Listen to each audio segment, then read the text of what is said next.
Hi my precious moons. Welcome to part 3. The uploads will be sporadic because it's finals week. Wish me luck. Love you lots. Enjoy.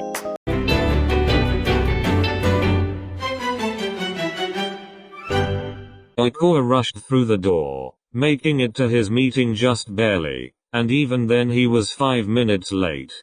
Coach Nia, I'm sorry for my tardiness. I was waiting on my friends to get to my apartment too. Coach Nia put up a hand and smiled. No need for that, boy. Come in. Ikoa sighed with relief and smiled, walking into the office with more confidence. Thank you again for meeting with me. No thank you. I was surprised to hear you were interested in the first place. Ikoa sat down across from him. His nerves were running high, but he had a decision to make. However, with the latest events, it wasn't much of a decision anymore. Why's that, sir? It's a great offer. Well, I assumed you'd stay in Argentina for a couple more years. You were doing brilliant over there, even got yourself a gold medal. If you knew this, then why did you offer it in the first place? Coach Nia leaned back in his chair and smiled. Ikoa deemed it as a good sign. The Sendai Seagulls are all about their setting. Setting plays, combinations, and sneak attacks. You are one of the best setters I've ever had the pleasure of watching. Ikoa flushed and nodded. And just so happens that recent events have caused a shift in my life. I'm looking for a change. Coach Nia smiled and Ikoa gestured to the papers on his desk. Please, let's talk more. Of course. Flashback. The night before the meeting. Ikoa was sitting at the kitchen table, his entire life laid out before him. Really, it was his finances and future plans. He ran his hands through his hair as he looked down at all the tiny numbers. He was always good at math, but this frustrated him to no end. He'd been trying to make room for Toki in his finances, which wasn't a struggle, just more of a pain to do the paperwork. Toru? Ikoa shot his head up, laying eyes on the boy standing in the doorway. It looked like he had been watching for a while. Toki? What are you doing? It's late. Toki ducked his head and walked into the kitchen. Sitting across the table from Ikoa, he laid his head down on his hands and looked up at him with those big brown eyes. I'm not sleepy. What are you doing? Ikoa sighed and leaned back in his chair. He knew he should get him to bed, but the company was nice. Adult stuff. You wouldn't like it. It's quite boring. Toki glanced down at all the papers on the table and frowned. Do I cost too much? Ikoa froze at the question, his heart clenching as he looked at the despondent look on his son's face. What are you talking about, Toki? Mama never had a lot of money. So I'm used to costing too much. I'm sorry if I do. Ikoa felt his heart break a little. Toki was so worried about this, genuinely worried, and all Ikoa wanted to do was to ease his fears. Toki, come here. Ikoa patted his lap and made room for Toki. The boy hopped out of his chair and crossed the table, taking a seat on Ikoa's leg. Wanna look at it with me? Ikoa pointed to where he'd made Toki at the top of his list in finances. You see this? I have everything to give you and more. You never have to worry about something like that, okay? Toki stared at the numbers a long time before he laid his head back on Ikoa's shoulder. Isn't your job in Argentina though? I have a job lined up here. Hopefully. I promise everything will work out, Toki. Let me handle it, okay? Toki nodded and cuddled into Ikoa further. You're a good dad, Toru. Ikoa froze, his heart pounding. I love you. Toki's voice was barely a whisper as sleep overtook him. Ikoa felt his heart stutter and he held back his tears as best he could. I love you too, Toki-chan. End of flashback. They talked for a long while. They got into specifics and contracts and the whole 9 yards. The decision had been made, and Oikoa never doubted it was the right one. This is the training gym. We usually use this for daily practice. You'll meet the players when you come by in the next few days to finish the paperwork. That's when I'll introduce you. Sounds good, Nia-san. Some of them are here right now for a physical evaluation, so we won't disturb them. Physically evaluation? Yeah, we have our trainer and then maybe another to come in and check the players from time to time. Just to be safe. Oh, that's nice. Here comes the extra trainer we stole from the jackals today. Before an introduction could be made, they were interrupted. Hey coach, come here for a sec. Oikoa's attention was pulled to the player. Coach Nia patted Oikoa's shoulder and smiled.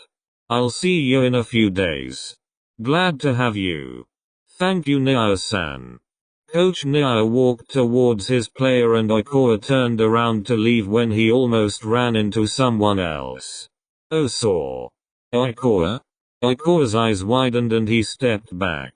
Right in front of him stood the one person he didn't want to see. Iwaizumi. What are you doing here? No, wait. How are you?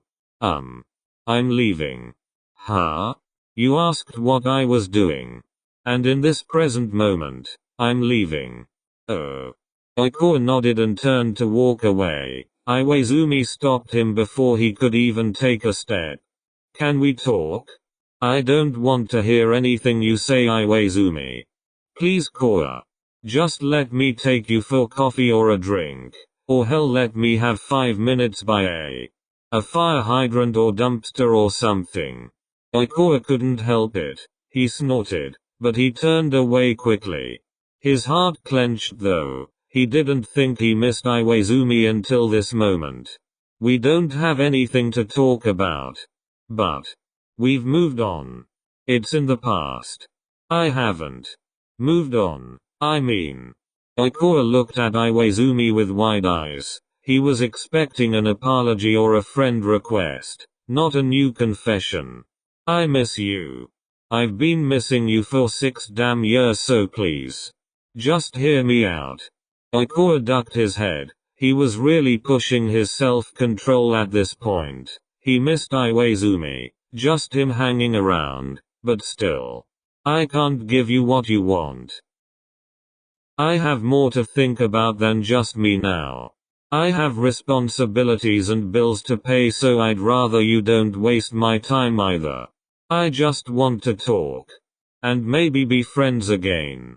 That's all I'm expecting. Seriously. Oikoa sighed and ran a hand through his hair. Are you busy now? Well, I was here on work, so. Hey coach. Oikoa? I'm taking your extra trainer on break. Okay, don't work him too much, we're renting him out. Oikoa shot a look at Iwaizumi and started for the door. Iwaizumi almost tripped over his feet chasing after him. They ended up sitting at a nearby cafe. Oikoa was tense, awaiting the deep conversation they were about to have. They sat in a corner booth so there was more privacy, but Oikoa still felt exposed. Do you want anything to eat? No, I'm fine. That's a lie. How would you know? I just know. You knew me 6 years ago. I'm a different person. So you don't like milk bread and French fries at lunch anymore? Oikoa huffed and crossed his arms. Iwaizumi chuckled and called the waitress, ordering both their meals like he did in the past. Once she was gone, Iwaizumi turned to Oikoa with a frown and Oikoa held his breath. I guess I should start with sorry. Yeah, maybe. Oikoa, I am sorry, truly. I was feeling abandoned at the time and. Abandoned? By me? Yeah. Iwaizumi, you idiot. I wasn't abandoning you, I literally wanted to stay with you. I know that. Now. Oikoa sighed and leaned back into the seat. So you're sorry? Yes. Okay then. You're forgiven. What? Really? Aiko nodded and his expression relaxed, but his frown was evident. I forgave you a long time ago, Iwaizumi. You broke me, like really, really bad. Shush. Despite that, you still held a dear place in my heart. And I couldn't keep hating you. Wow, that's really surprising coming from you. Yeah, well, a lot's changed. I see that. But you don't hate me? Ikora looked over at Iwaizumi and frowned. He had to say it, no matter how hard it would be. Iwaizumi needed to hear it. Yeah. But the only way I could stop hating you was to stop loving you. Iwaizumi's eyes widened and Ikora swore he could see his heart break. Oh. I see. Ikora felt his eyes well with tears and he ducked his head.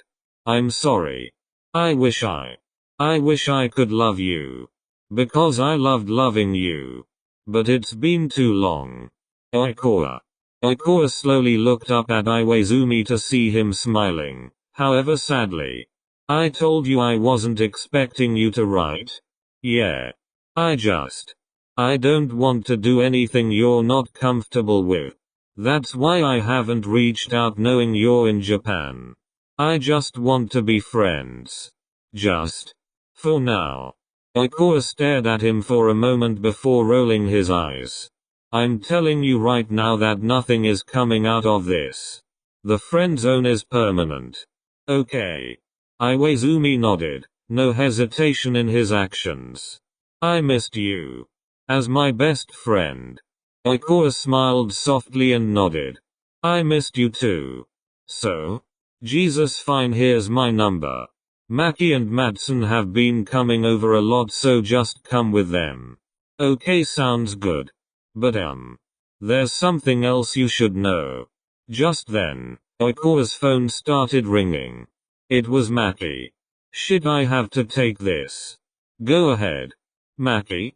Yo, where you at? I'm downtown having lunch. Why? What's wrong? Geez, nothing's wrong, it's just. Is that Ikora? Ikora. Matsun apparently stole the phone from Maki because he started screaming in it so loud Iwaizumi could hear it clearly. Where the fuck are you? Why? Toki was waiting for the clock to turn 12 and when it did and you weren't here he got kinda upset. What? Ikora stood up in a hurry, forgetting about Iwaizumi altogether. I'm coming home now. I didn't think he'd take that so seriously. He locked himself in his room. Well, open it. How? I don't know, kick it open. No, we are not doing that. Maki took back the phone and sighed into it. Just don't rush home. He'll be fine until you get here. Okay, I'm coming. Ikora hung up the phone and started walking out of the restaurant when someone grabbed his sleeve. Hey, wait up. Oh, I forgot you were here. Okay, ouch. Sorry, I need to go. Hey, wait. What's wrong? Was that Maki and Matsun? Who's Toki? Iwaizumi, please. Ikora distanced himself and took a deep breath. Iwaizumi looked like a kicked puppy. Text me later. Someone very important to me needs me right now. He turned to leave again, only to be stopped once more. Let me drive you. I brought my car today, so please. It's faster. Ikora wanted to say no, he really did, but all he could think about was Toki. Fine. But no strings. Yeah, we already decided that. Friends, remember? Ikora relaxed and nodded. Friends. Back at the apartment, Maki and Matsun weren't having a good time. Come on, little man. Please open up. Matsun was sitting outside Toki's door waiting anxiously. Maki sighed and slid down the wall across from him. He'll be fine, Matsun. You don't know that. He's a smart kid. I'm sure he's perfectly fine being alone in his room. Matsun sighed heavily and leaned his head against the wall, staring at Maki sheepishly. I don't know why I'm so attached to this kid Maki. He's not even ours. No, but he's Oiko's. It's exciting, Matsun. You don't have to feel ashamed. Matsun smiled softly and nodded. Maki studied him fondly, hoping he wasn't too worried about Toki. Maybe we should. I don't know. Matsun? Go on, say it. Matsun glanced up at Maki and shrugged, visibly nervous. What if we had a kid too? Matsun, what are you saying? Come on, Maki, you know. I actually don't know, I don't speak Matsun code as well as I used to.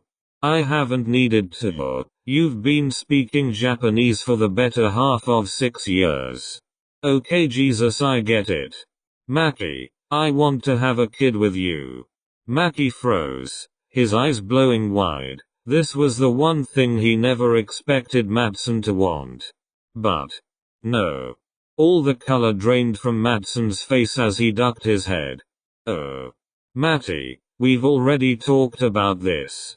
You always said you didn't want kids. I didn't. Not until. Maki glanced at Toki's door and sighed, running his hands down his face exhaustively. I think we should stick with our previous plan.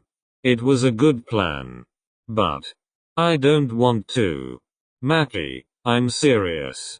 Matsun moved across the hall to sit in front of Maki, resting his chin on one of the boy's knees and looking up at him fondly. I love you with all my heart and more. And I want a kid with you. Maki thought his heart had stopped beating, and his breathing had ceased. Matsun. Is that too much to ask? Yes. But. Matsun. Matsun froze, his eyes growing wide as he looked at Maki, who was shaking. He reached out, but Maki moved away, standing up. It's not going to happen. Stop asking. Come on. Can't we at least talk about it? We already did. We don't need to again. Well, when one of our answers change, then I'd say it's pretty important to talk about it again. I don't want to, Matsun. Why not? It's an innocent conversation. Because I don't want kids with you.